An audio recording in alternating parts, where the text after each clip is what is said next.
Proyecto de Teoría del Derecho. Mi equipo está conformado por Yaneli Joyi, Adamari Pereira y su servidora Damaris Balán. Y los temas que vamos a exponer son los siguientes. Este es el capítulo 13 y hablaremos sobre las principales teorías acerca del derecho subjetivo.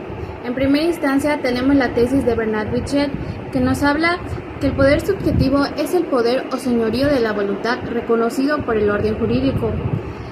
Su principal crítica es Kelsen, ya que dice que simplemente no puedes ignorar a la ley. Tesis del interés, por Rodolfo Herring, que dice que en el derecho subjetivo siempre tiene que haber dos elementos fundamentales, que es el formal y el substancial. Su principal crítica es por Bernardo y dice que sin el interés no habría teoría. Ahora hablaremos sobre la teoría eléctrica por Jorge Jelinek, el cual nos dice que el derecho subjetivo es un interés titulado por la ley mediante el reconocimiento de la voluntad individual. Su crítica es que no aporta nada. Yo hablaré del tema de clasificación del derecho subjetivo. El derecho subjetivo suele dividirse en dos partes, de conducta y de conducta ajena. Los de conducta propia vienen siendo facultas agendi, que son de hacer algo. Facultas omitendi es de no hacer algo. Y el de conducta ajena viene siendo facultas exigendi. Ahora pasaremos con derecho absoluto y relativo. El derecho relativo es cuando la obligación responde o le incumbe a una o varias personas. En cambio, el absoluto es cuando son las personas que se les dice que tienen esa obligación. Ahora pasaremos con el derecho subjetivo, privado y público. El derecho subjetivo privado se divide en dos, que son los reales son los personales o de crédito, y están los reales. Y Kelsen dice que el derecho subjetivo público tiene tres facultades, que viene siendo derecho de libertad, derecho de intervención del Estado y derecho político. Ahora pasaremos con la clasificación kelsiana del derecho subjetivo. Según Kelsen, puede hallarse una triple relación, que viene siendo la relación del hombre con el orden jurídico, la actividad, y la tercera sería la negatividad. Y pasaremos al derecho del obligado y del pretentor. El derecho, se le dice derecho del obligado cuando una persona debe cumplir con su deber. Y el pretensor es el sujeto activo. Derecho real y derecho personal. El derecho real es aquel en el que tenemos el poder sobre una cosa, como por ejemplo una casa. Y el derecho personal es aquel en el que incumbe dos o varias personas, como por ejemplo un préstamo. Ahora vamos con las tesis. La primera es la tesis de la Escuela Exética por Baudry, que dice que el derecho real se divide en dos, en principal y accesorios, y el personal se divide en derecho, en obligado y en el deudor. Teoría monista de la equiparación por Gaudemet, que dice que el derecho real es la facultad que tenemos sobre una cosa y el derecho personal es la facultad que tenemos sobre un bien. Monista de una obligación universal negativa por Planión y Ortolán. Dicen que el derecho real es una obligación universal de respeto y se le conoce como el absoluto. El personal es entre uno o varios sujetos y se le conoce como el relativo. Yo voy a presentar el tema que es derecho de libertad. El derecho de libertad es la ausencia de trabas, aunque también puede ser el poder que la autodeterminación concede a la persona. La libertad tiene tres acepciones: la moral, la filosofía jurídica y el libre albedrío. La libertad jurídica se divide en dos sentidos, el positivo y el negativo. El positivo es la facultad para optar entre el ejercicio y el no ejercicio. Y el negativo es la facultad de hacer u omitir aquellos actos que no están prohibidos ni ordenados. Las formas de conducta de igual manera están divididas en dos formas, las lícitas e ilícitas. Las lícitas es la ejecución de los actos ordenados o la omisión de los prohibidos. Y la ilícita es la omisión de los actos ordenados o ejecución de los prohibidos. La conducta lícita no tiene sanciones jurídicas, pero la conducta ilícita sí tiene sanciones jurídicas. Me gustaría agregar que Hans Kelsen dice: la facultas optandi es el derecho concedido al titular de la facultad independiente de optar entre el ejercicio y no ejercicio de esta. Ahora voy a presentar el derecho de acción. Para presentar este tema elaboré un pequeño resumen porque es muy extenso y la verdad se me olvida. Entonces, el derecho de acción es la facultad que tiene el abogado para defender los derechos que tiene su cliente. Básicamente, pues, se basa en que, pues, el trabajo del abogado, que es defender a su cliente. La relación jurídica procesal, bueno, esta se basa en esclarecer una situación jurídica dudosa y en caso de que sea necesario, que ésta se haga efectiva, aun si el obligado no quiere, o sea, en su contra igual procede. Tiene dos fases, que es la declarativa y la ejecutiva.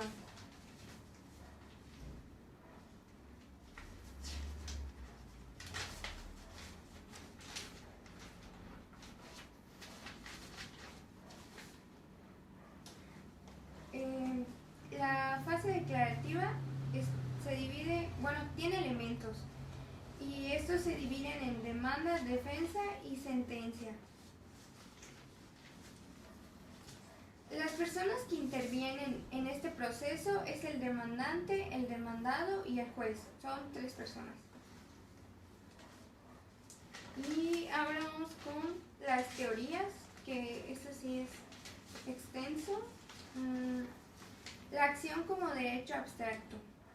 Bueno, la teoría de la acción como derecho abstracto, su principal exponente es Hugo Rocco, y él que nos dice que el derecho de cada ciudadano como tal de pretender del Estado el ejercicio de su actividad para la satisfacción de los intereses amparados por el derecho se llama derecho de acción. O sea, él lo que hace es explicar el derecho de acción, pero como derecho abstracto. Ahora vamos con la teoría del derecho concreto a tutela jurídica. Bueno, esta no tiene un autor que sea su exponente, sin embargo, no cree que la acción deba ser considerada como un derecho abstracto, porque pues la acción solo puede pertenecer a quien tiene una facultad de índole material y es siempre de hecho concreto a la tutela jurídica del Estado. Por eso dice que pues no se puede. Ahora vamos con teoría de la acción como derecho potestativo. Su máximo exponente es el autor Chiovenda y él dice que el derecho de acción es del mismo tipo que los anteriormente enumerados, ya que resuelve en el poder jurídico de dar vida a la condición para la actuación en contra de la ley, de la voluntad de la ley. Para la actuación de la voluntad de la ley.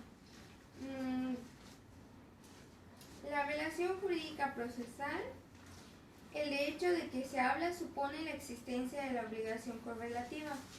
Y pues esto ya lo había mencionado antes, pero por si acaso no tiene, no tiene autor. máximo exponente. Sus elementos igual demanda, defensa y sentencia. Ahora vamos con teoría de Nicolás Coviello. La doctrina general del derecho civil también se le puede llamar de ese nombre. Coviello la define como la facultad de invocar la autoridad del Estado para la defensa de un derecho. La siguiente es la tesis de Hans Kelsen. Dice que si no hay acción, tampoco hay derecho subjetivo. Estima que el derecho subjetivo no puede concebirse independiente de la facultad de impedir de los órganos jurisdiccionales la aplicación del acto coactivo en aquellos casos en que el obligado ha faltado al cumplimiento de su deber. Por último tenemos la teoría de la autonomía del derecho de acción. Esta dice que el derecho de acción es distinto e independiente del substancial o derecho a la prestación. Obedece a las siguientes razones. Hay casos en que existe la acción y no encontramos un derecho material o viceversa. El derecho de acción es correlativo de un deber del Estado al que suele darse el nombre de obligación jurisdiccional. Y por último, el de acción, que es público, en tanto que el otro tiene generalmente carácter privado. Capítulo 19. La noción del deber jurídico. Hegener y Kelsen tienen el mérito de hacer una discusión sobre la noción del deber jurídico. Dicen que existen dos tipos de doctrinas, las que pretenden establecer una identificación entre el deber jurídico y el moral, y el otro las que sostienen la independencia de ambas nociones. En la tesis de Kant, plantea la palabra ley como sinónimo de norma y dice que la obligación jurídica es una obligación ética indirecta. La tesis de Law establece que los particulares y la esencia del derecho no son los esclavos de ley, sino sus jueces. La doctrina de Rambusch dice que el deber moral difiere del jurídico en que el primero es inexigible, en tanto que el segundo se caracteriza por su exigibilidad. Concepto tenemos que el deber jurídico es la restricción de la libertad exterior de una persona. Sus diversos axiomas son 5, que es inclusión, libertad, contradicción y exclusión de medio. Capítulo 20. Concepto jurídico de persona. Persona o sujeto es todo ente capaz de tener facultades y derechos. Y hay dos tipos de personas, morales y físicas.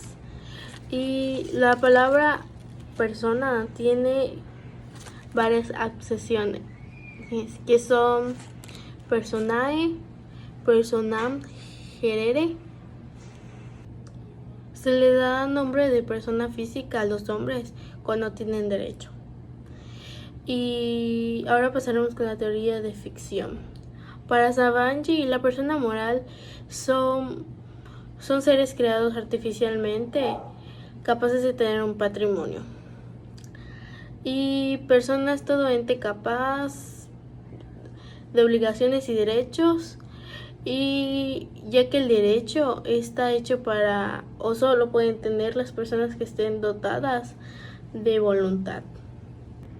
Y su crítica de esta teoría es porque esta teoría no se justifica porque los entes colectivos poseen múltiples derechos extrapatrimoniales y no patrimoniales.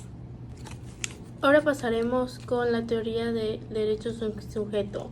El autor de esta teoría es Brins y dice que los patrimonios se dividen en dos categorías, que son los de persona e impersonales, y también se llaman patrimonios de afecto a un fin o de destino.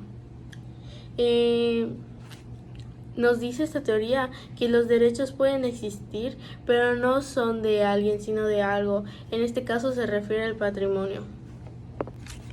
Y la crítica de la teoría de Brins fue de que no puede existir derechos sin un sujeto y que todas las obligaciones son necesarias que supone un obligado. Ahora pasaremos con la tesis de Francisco Ferrara. En esta teoría dice que la palabra persona tiene 3 acepciones, que es la filosófica, jurídica y biológica. Y su crítica de esta fue que no especifica lo que se entiende por derecho objetivo. Capítulo 21. Sanción y coacción.